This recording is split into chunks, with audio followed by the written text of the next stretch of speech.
Hi, my name is Glenn Tebow. I'm a dad, husband, son, brother, former politician, motorcycle enthusiast, 53-year-old kickboxer, and the current executive director of government affairs, advocacy, and policy here at Diabetes Canada.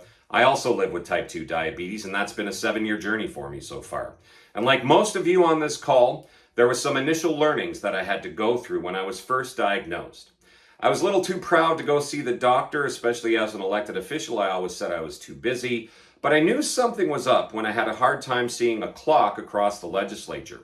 So much so that I was confusing the number 39 and 59. And why that's important is during question period, the opposition parties have a set number of questions, and each question can be a minute long, and then the government can answer that with a 1-minute answer. So you always want to fill that time to ensure there's no extra time for extra questions.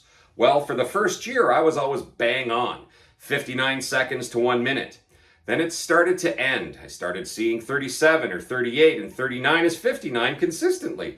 And I would always sit down thinking, ha, nailed it. But all of my colleagues were looking at me like, what the heck, you left them another 20 seconds. Do that 3 times and that's a full additional question. Well, when you're the Minister of Energy, you get way more than 3 questions per question period. So it was becoming a bit of an issue. 2 weeks later, and after a lot of heckling from my own party, I finally went to see the doc. He called me back the next day very concerned because my sugar was 27. So with a lot of discussion, some new medications, and a newfound reason to change my lifestyle, I was able to get my diabetes under control and where it needed to be. And like I said earlier, 7 years later, it's still a battle for me every day. My job and responsibilities, being a dad of 2 daughters, especially one of them just getting through teenage years and the other one smack dab in the middle of it, being 16, still has stress. And how I manage that stress is key for me. Rather than sticking to being a stress eater, I would always hover around the pantry. I'd take my dog for a walk, I go to a kickboxing class, or sometimes I go for a nice, long, relaxing motorcycle ride. And that helps me refocus on what I need to do to keep me where I need to be. So I want to thank you for letting me share a small part of my diabetes journey with you. And with that, it's my pleasure to introduce our keynote speaker, Sierra Stevens, who will be providing information on stress and its impact on well-being. Sierra is a registered nurse and certified diabetes educator residing in the beautiful Annapolis Valley of Nova Scotia. She has lived with type 1 diabetes for over 25 years, and she's worked with people who live with diabetes in a variety of healthcare settings, including both critical and primary care. And one of Sierra's ultimate career goals is to help extinguish the shame, stigma, and misinformation that often surrounds diabetes, both within general society and the institution of healthcare itself. She is a self-proclaimed fitness and wellness nerd and recently completed her first sprint triathlon and is a certified yoga instructor. Sierra recognizes the importance of mental fitness in both her day-to-day life and regarding her own diabetes self-management. She aims to live life outside of her comfort zone and ultimately hopes to help others living with diabetes do the same.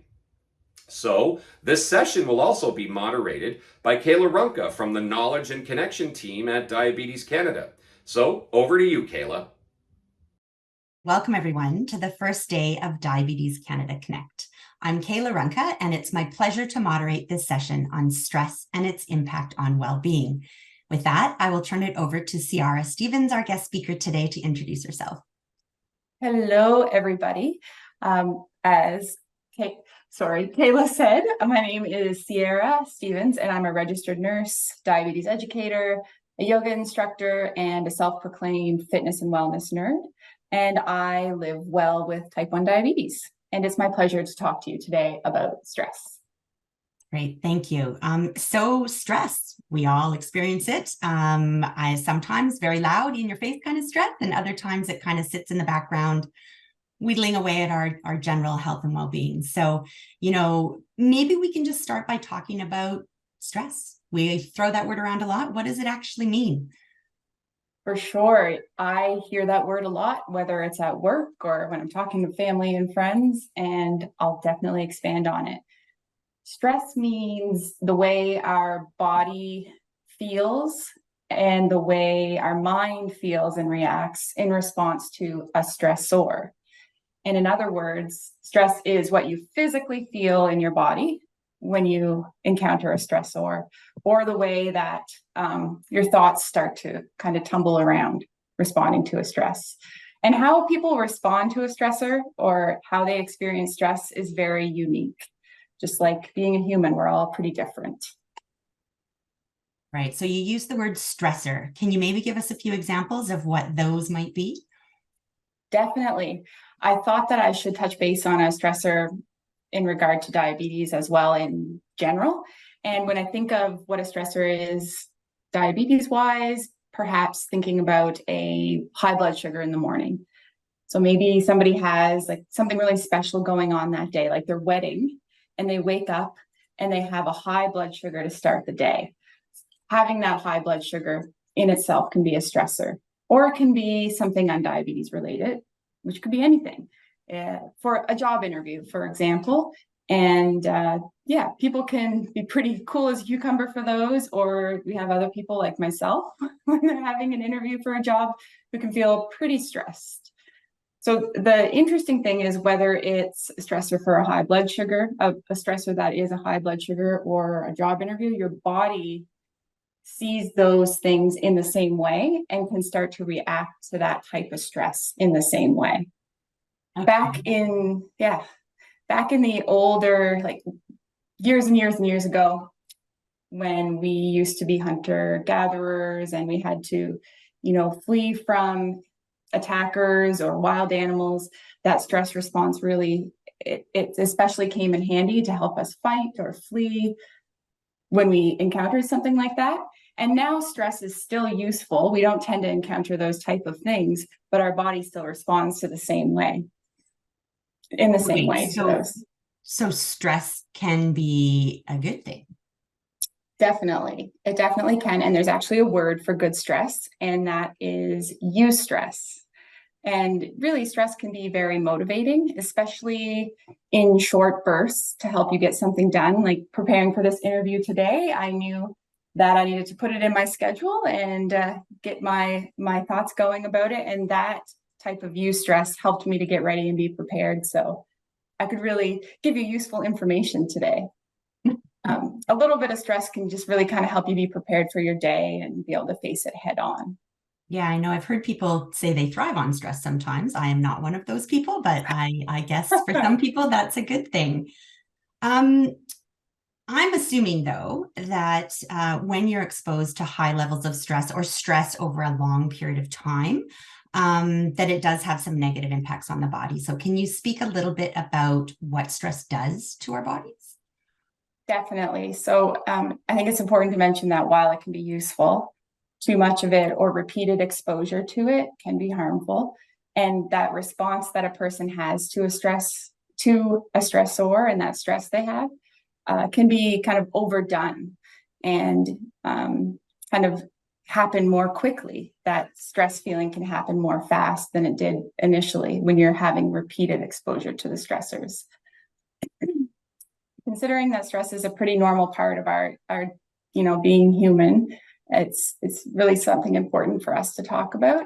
In some cases, though, as I mentioned, a person may experience that too often, and then it becomes a normal part of their day. I like to think of our brain as something that learns what's normal for us, and as we are exposed to something, that stressor might beat down kind of like certain pathways in our brain, and then our brain will start to react in a similar way to a certain memory or a certain stress. And then, you get that heart rate response more quickly, type of thing. And there's certain structures in your brain that recognize stress and set off a series of events. And they do this through different hormones that our brain releases. One example of those hormones is cortisol. And cortisol helps our body to be prepared to fight invaders such as a virus, and it gets our immune system ready to take action. And in order to do that, what our body thinks we need to do is increase our blood pressure, increase our heart rate, and even increase our blood sugar to give us more energy to combat that stressful situation. Some people notice things like their stomach being upset when they're stressed. Some people might, have more active bowels with stress or more constipation. It just kind of depends on the person, but it's kind of all that body's response to hormones. Another thing is the chemical messengers floating around to stress can speed up your heart rate, like I mentioned. And that's that, people feel like they have palpitations sometimes with stress, or that their heart's just going really fast, or is going really fast. The good thing is we know that there are ways to help manage stress to combat these negative consequences. And I definitely want to make sure we talk more about those today. Yeah, for sure. And I'm going to wing it here for a second. Yeah. So I'm assuming that maybe the body responds differently to that immediate stress, like that kind of butterflies in the stomach, instant kind of stress, differently than it does to this low grade constant stress that maybe some of us might be experiencing. Does it respond differently in that situation? It actually can respond. Your body can start to feel like that's your normal way of living with that low grade stress. And you can actually, a person cannot really realize that they're starting to live with that normal low grade amount of stress. So that's where kind of getting really in tune with yourself, like we'll chat about it in a bit, can be really helpful. Great. Okay. So same kind of negative impacts, no matter if it's in your face or kind of hidden. Wow. Exactly. Okay. Yes. All right. So I know, and the viewers know that you live with diabetes.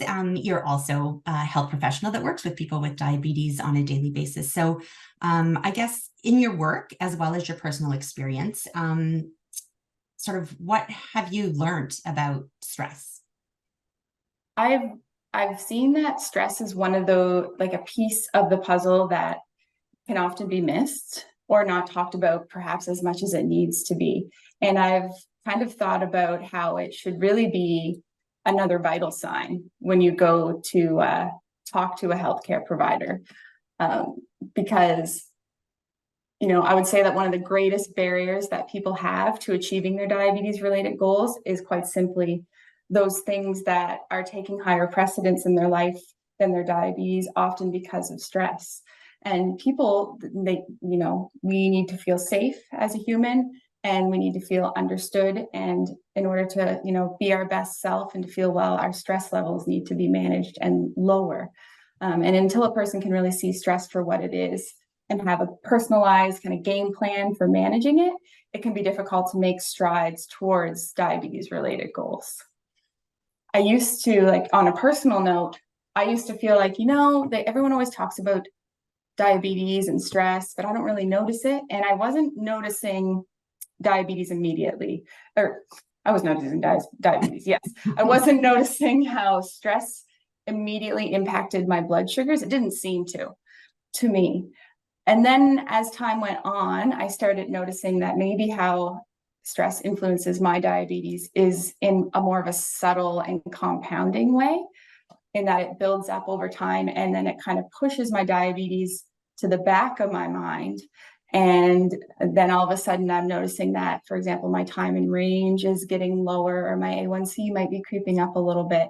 And it's because I'm the type of person who's kind of getting everything done for everybody else, and then maybe I'm taking a little bit of a back seat. And then on the other hand, I've met people completely different from me who notice the minute that they're stressed that their blood sugars are going up. And I can't really drive it home enough that diabetes is so individualized. Yeah, I can imagine. And I mean, obviously, stressors are a normal part of a human experience. And most people living today also happen to have diabetes on top of just that normal human experience. So since we started just now talking about how stress impacts diabetes management, maybe you can continue on with that and point out a little bit more in terms of the impacts on diabetes from stress. Absolutely. I think the ultimate goal of healthy diabetes management is for a person to live well, and that's what their picture of living well is, and their ability to live well and long with diabetes.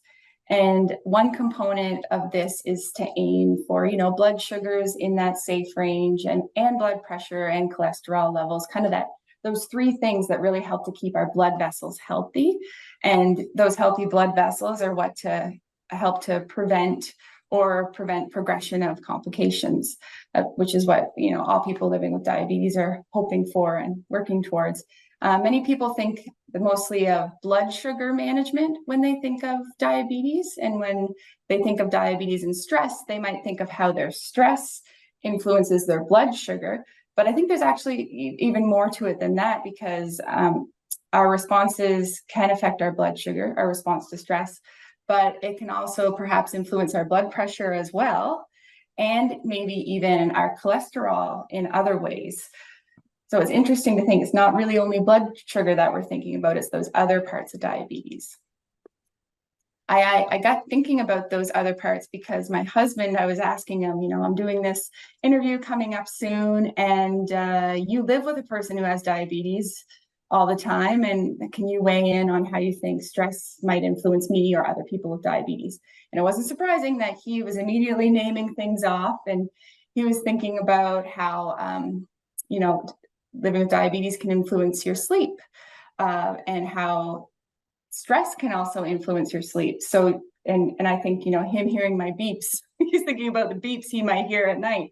But so sleep, if your sleep is decreased, that can influence your diabetes as well as your stress levels.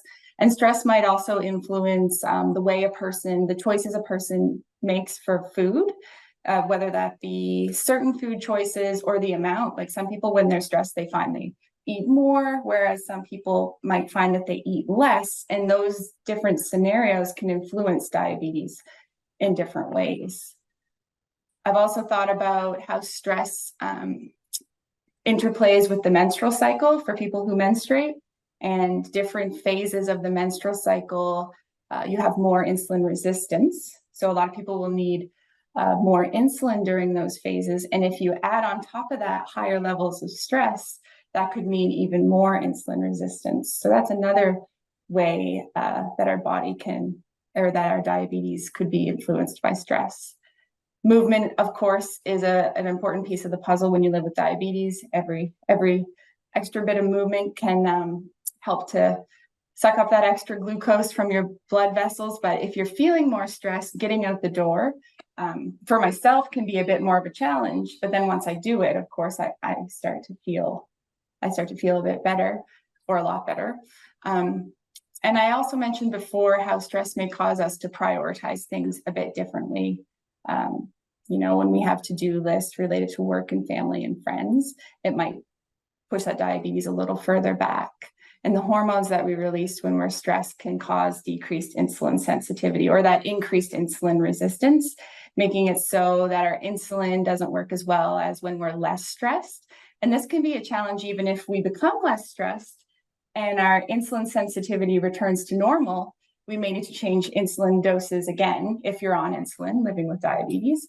And if you're not on insulin, you might notice that your blood sugars start to return to normal. So there's a lot of things coming into play. There's lots of factors.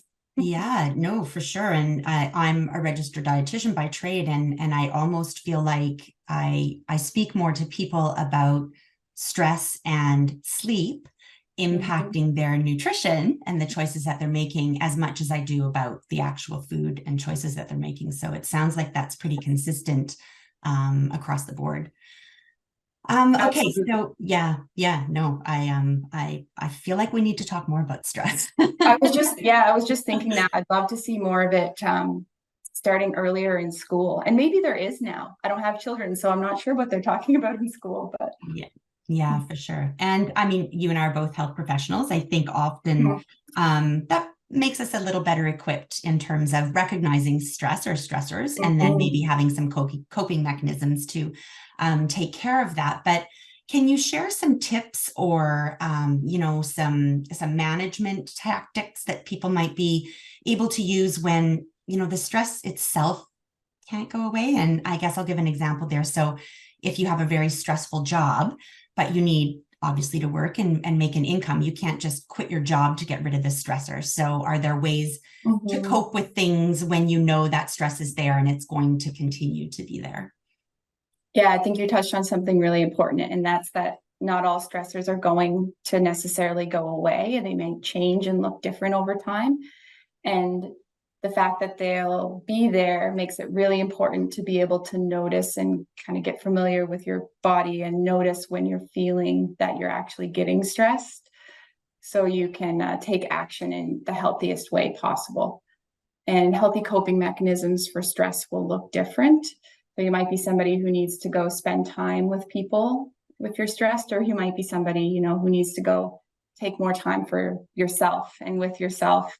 And personally, I'm usually like that. I need to kind of back off and go spend some me time. And I notice if I'm getting stressed, I kind of start to feel more resentment, which isn't like me, but it's just because I need to go kind of take some Sierra time.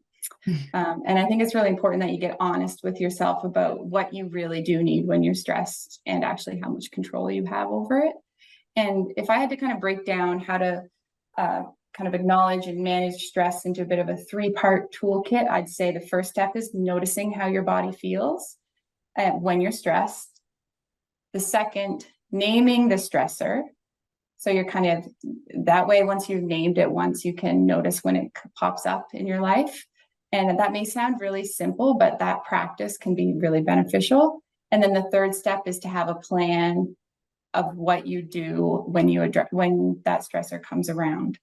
And then if that plan doesn't seem like it's working well for you, not feeling like a failure, but revisiting it and changing it so it might work better the next time.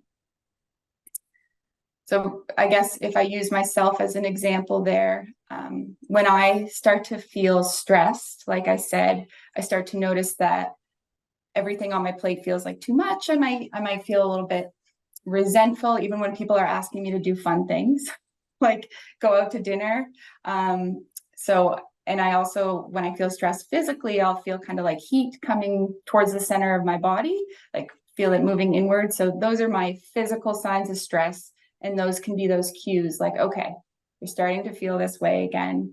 What might make you be feeling this way? So naming it. Okay, yeah, I took on a lot in September. Maybe next time I'll just kind of manage my schedule a little bit differently, and then putting that plan into action. So actually deciding on like, okay, so what will I do?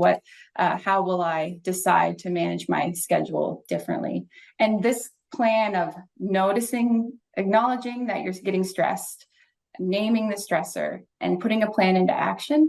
If you repeat that enough, you start to kind of rewire your brain's way of considering scenarios. And our brain is something, it's called neuroplastic.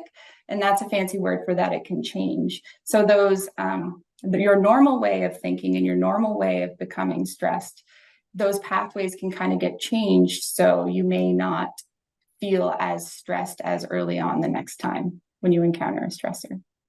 Yeah, you hit the nail on the head for me, and how I know when that kind of low volume lingering stress has gotten to the point of too much for me. And that's the feeling that things I normally can handle, small things, start to feel much bigger than they actually are. And that's a sure sign for me that I need to do something about it. So for sure, thank you for that.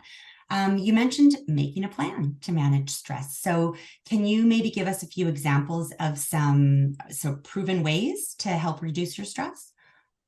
Absolutely. And there's lots of different ideas and options out there, but I thought I'd kind of break it down into some little bite-sized things that you could take away, some tools today.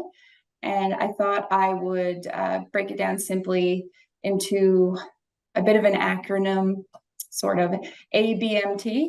So A for acknowledge the stress, which we talked about a little bit, B for breathing, M for moving, and T for talking. And we'll talk about each of these.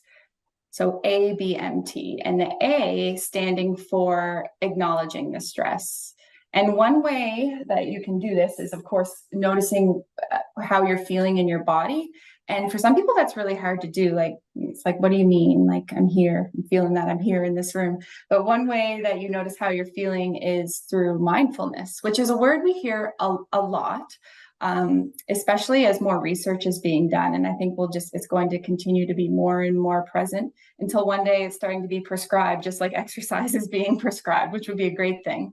So earlier I talked about how your brain recognizes stressors and takes action using different parts of your brain to do that. So if you imagine your brain like a factory, there's 3 key workers in your factory. There's more than that, but when it comes to a stressor. So I want to talk a little bit about your hippocampus and your amygdala and your prefrontal cortex. And that sounds really fancy, but we're going to make it not sound confusing. So when you encounter a stressor, such as a high morning blood sugar, your brain may quickly remember that you've had this experience before. And that's your hippocampus. I always picture a hippopotamus, but that's your hippocampus taking part, remembering like, oh yeah, I've experienced this stressor before. And then the hippocampus connects with your amygdala, which takes note that you remembered it, and that also perhaps you felt frustrated. And then if those two are working together, you quickly go from, oh yeah, this again, I feel frustrated. I felt frustrated last time, or maybe avoidant, or maybe angry.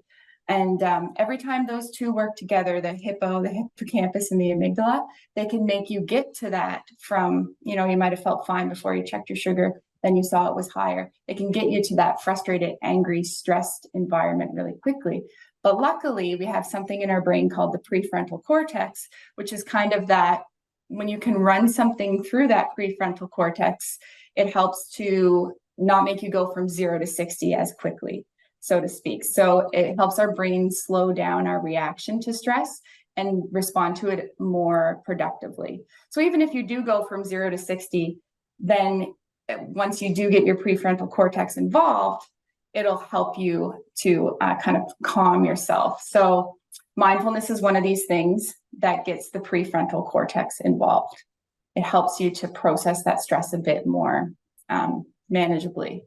And mindfulness, what is it? So John Kabat-Zinn, he's kind of the mindfulness guru, a professor and leader in the mindfulness world. He describes it as paying attention on purpose to the present moment, non-judgmentally.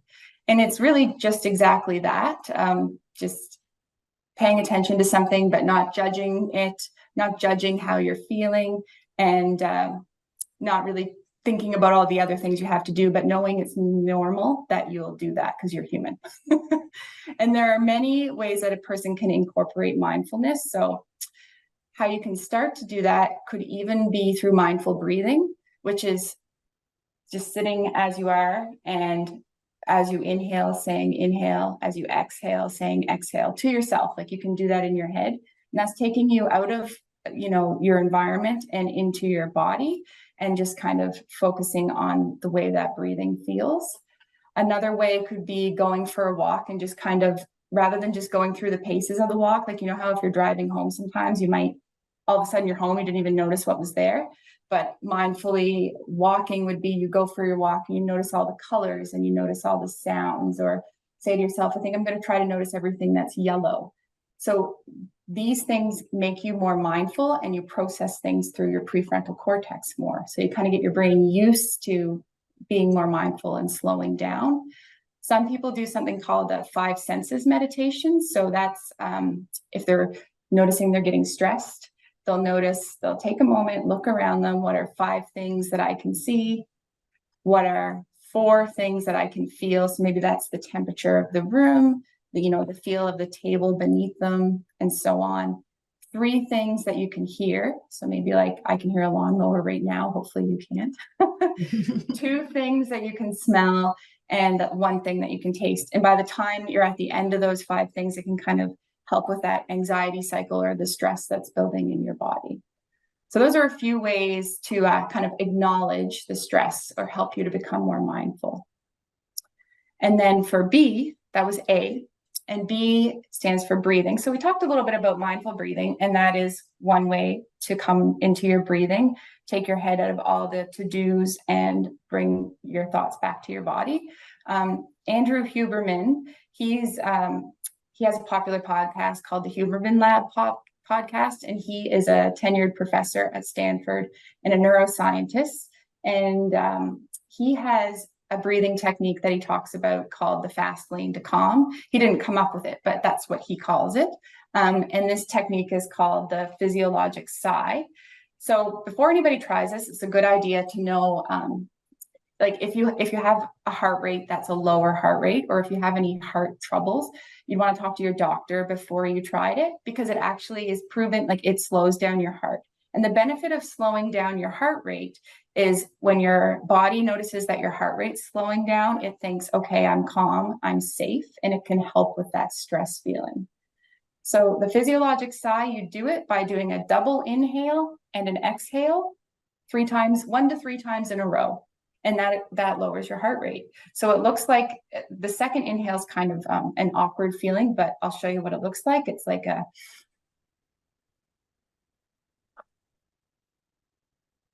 so a nice long exhale, and doing that 1 to 3 times can help to tell your body you're okay, even when you're not feeling okay. It's kind of a trick. It's like a hack. And it's best used when you're starting to feel that stress build. The M in the ABMT stands for movement. And of course, it's no secret that there's tons of research about moving your body. And I just always like to say it doesn't have to be anything fancy. You don't have to be going to a gym or a runner or a triathlete or any of those things. It's dancing with your grandkids or playing outside or gardening. Any extra movement will help to release some of those feel-good hormones that can help to combat those feelings you have with stress. And any breaking up of sitting time will be beneficial too. So if you're sitting right now and you feel like standing, feel free. And then of course the T in the ABMT stands for talk. And I mean basically talk, social support. So talking with someone, if you're open to, for some people that does mean counseling or therapy from, a social worker or a counselor or a therapist, psychologist. But social support has been shown to be invaluable and improve resilience to stress. And as humans, we are wired for social interactions, and research has shown that loneliness can be very detrimental to our health. We even heard it kind of compared to smoking. And some research even suggests that loneliness increases stress. So finding ways that you can connect, even if it's not with humans, if you're not a people person, maybe it's with pets or connecting with nature.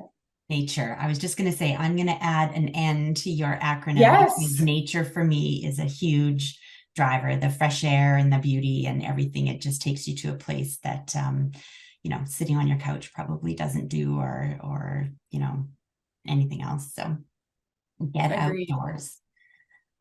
So I know you're a yoga teacher and you have an Yes. interest in meditation, and meditation and yoga have been amazing in my personal life to help me deal with stress over the years. So would you be able to lead us through a brief meditation just so people can understand what that component of managing stress might look like? For sure. I'd love to. And meditation helps to tap into that mindfulness, of course. Sometimes I find that when people hear meditation, like, nope, can't do it, can't slow down my mind. And that's the whole reason we do it, right? There's a saying, and I can't remember it exactly on the spot, but the more resistant you are to it, to try it, you probably need it a bit more, right? And it's okay to feel like you can't calm down your thoughts, because that's the whole point, that it's to help you to be able to maybe start to slow them down, or just have the experience what it feels like to have your thoughts slow. One of my favorite meditations that I would teach in classes is one that comes from the Kripalu Center, or Kripalu, I might be saying it wrong, in Maine. And it was created by 2 senior yoga teachers named Sandra Shear and Grace McLeod. And it helps to move you through your senses, a bit like the 5 senses, the 5 technique we were talking about earlier. And it gets you out of your thoughts and into the present moment. So you can do it sitting right in your chair as you are now. And if you want to just take a moment to close your eyes, if you're feeling comfortable with that. And I'll just talk you through this. So the first part of this meditation is to notice your breath. Notice your breathing.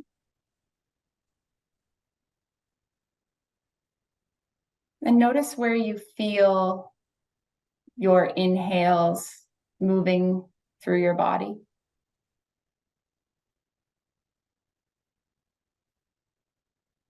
As well as your exhales. Do your inhales reach your throat, or do they land somewhere mid-chest? Or do your inhales happen to land all the way down within your abdomen, in your belly?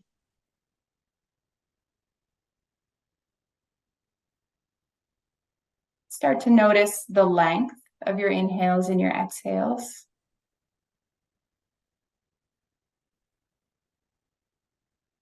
Not judging how anything feels, but just noticing how your body feels when you focus on your breath.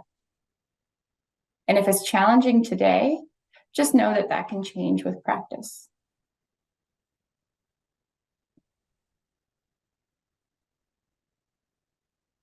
And as you start to bring attention to your breathing, you might notice, that there's a different temperature when your air exits your nostrils compared to when your air is coming in. You might even be able to start feeling the air as it moves through the sinus cavities in your head. And you may notice that the inhales start to reach more down into your belly, whereas you could really only feel them in your throat to start.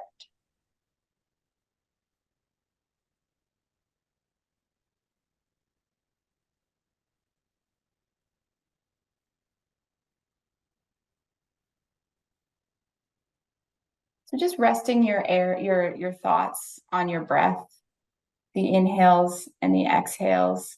And when you start to notice your mind wandering to walking your dog later or whatever it is, don't judge that. Just allow your thoughts to come back to your breath.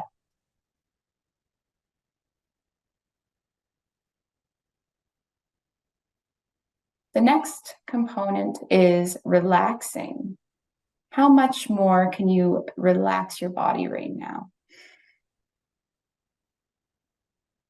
Notice what your face feels like, and can you release any pent up kind of pressure or tension between your eyebrows, behind your ears, to kind of soften your jaw? Can you relax your neck muscles, your shoulders, your arms and elbows, your palms? Maybe they're balled up. Maybe you can just let your hands fall open. Maybe you're holding your belly tight. Just let it relax. Your lower back. Notice what your hips feel like. People often tend to hold a lot of tension there. Your glutes, your thighs, your lower legs, your feet.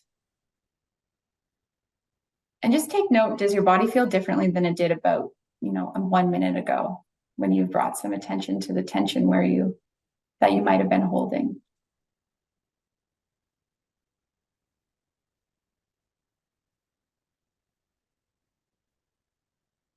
Next, notice what you feel. Notice what it feels like to connect with either your chair, maybe you're sitting on the floor. Notice the vibrations in the room if there are any. Do you hear any sounds? Perhaps you're starting to get a bit of a cold. Do you notice any pain or congestion in your body?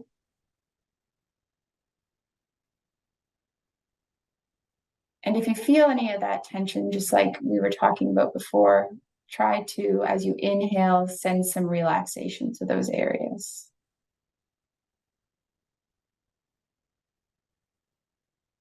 And start to notice also how you feel emotionally. And know that just like the weather, you're a human being, and that being perfect and feeling perfect every day is probably not a realistic expectation. But when you do have those great days, to revel in it and enjoy it.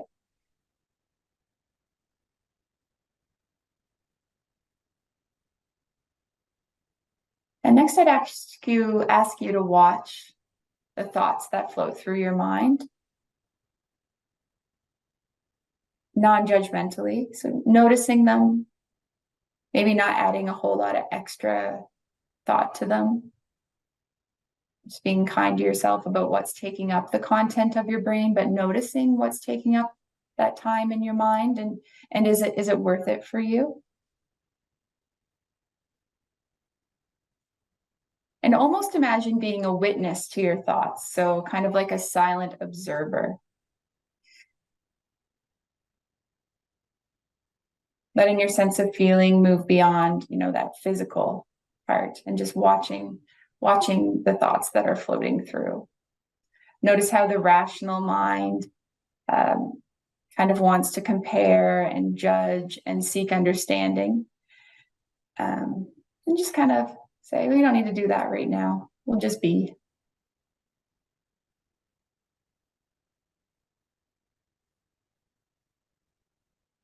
And then allow. How much can you allow your experience right now to be exactly what it is? No less, no more.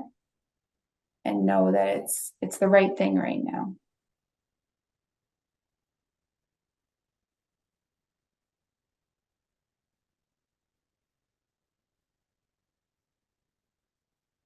So together we'll take some nice, easy breaths, just inhaling through your nose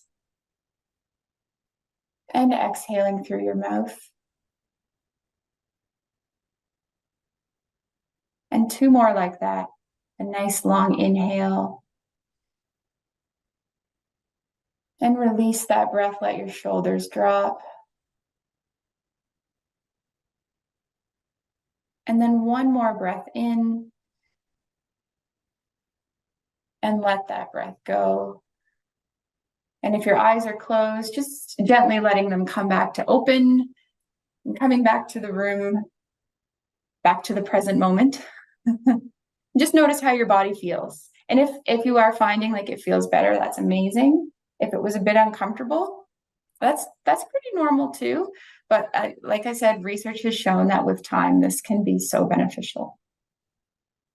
That was great. Thank you. And You're welcome. also, like, I feel like, to the point we were discussing earlier, that becoming more aware of your body and the feelings going on in your body help you become more aware of the stress that you're experiencing. And I feel like meditations like that one, where you aren't doing affirmations or listening to music or sounds, but rather just being in your body, really help with that body awareness that can help you identify and then manage your stress better. That's such a good point. Yeah, that's great. For sure. So just before we close this session off, are you able to share any books or podcasts or apps? I know you've mentioned a few throughout, that people could maybe take away from today and use to help manage their stress at home. Definitely, for sure. One that I have used myself and that I recommend to people I work with or my friends or patients is the free app from Anxiety Canada called Mind Shift. And it has a number of useful applications within it. My favorite one is the thought journal. So if you're having these kind of repetitive thoughts on repeat, you can go in and write out a thought, and then it'll help you change it to be maybe a bit more of a rational thought, or just to kind of make you question your thinking, because everything we think isn't always right. So that's a great one. Another thing to do is to look into the mental health services that are offered in your province. I know I'm in Nova Scotia, and there are a ton that not necessarily everyone is aware of. So talking to healthcare providers, we have a number we can call here. It's 211 to find and ask questions about that. So if there's a phone number you can call in your province to see what resources are available, that's a great idea. Trying a free trial of any of the meditation apps like Calm or Headspace, if you need something or you would like something to listen to while you're trying out meditation, or free YouTube videos. There's a lot of great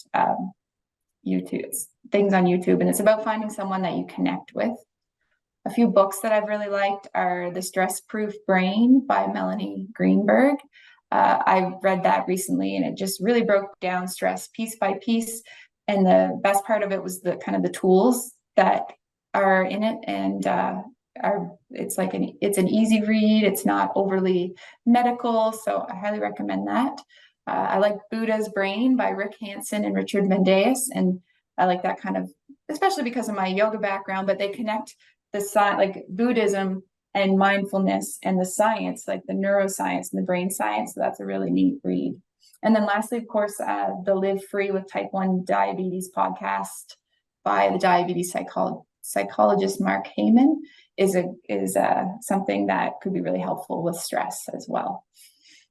So I know that's type 1, but I think anyone with diabetes can benefit from that.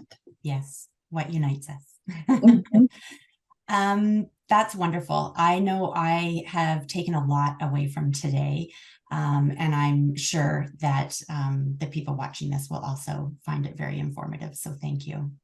Oh, you're so welcome. And I hope everyone's enjoyed themselves today. And I hope you'll, if you have any questions or comments, please join us in the Diabetes Dialogues room from 1 to 2 p.m. on November 18th. Great. Yes. Yeah. Our CRO will be there to answer all your questions on that day. So we'll see you then. Thank you again. You're welcome.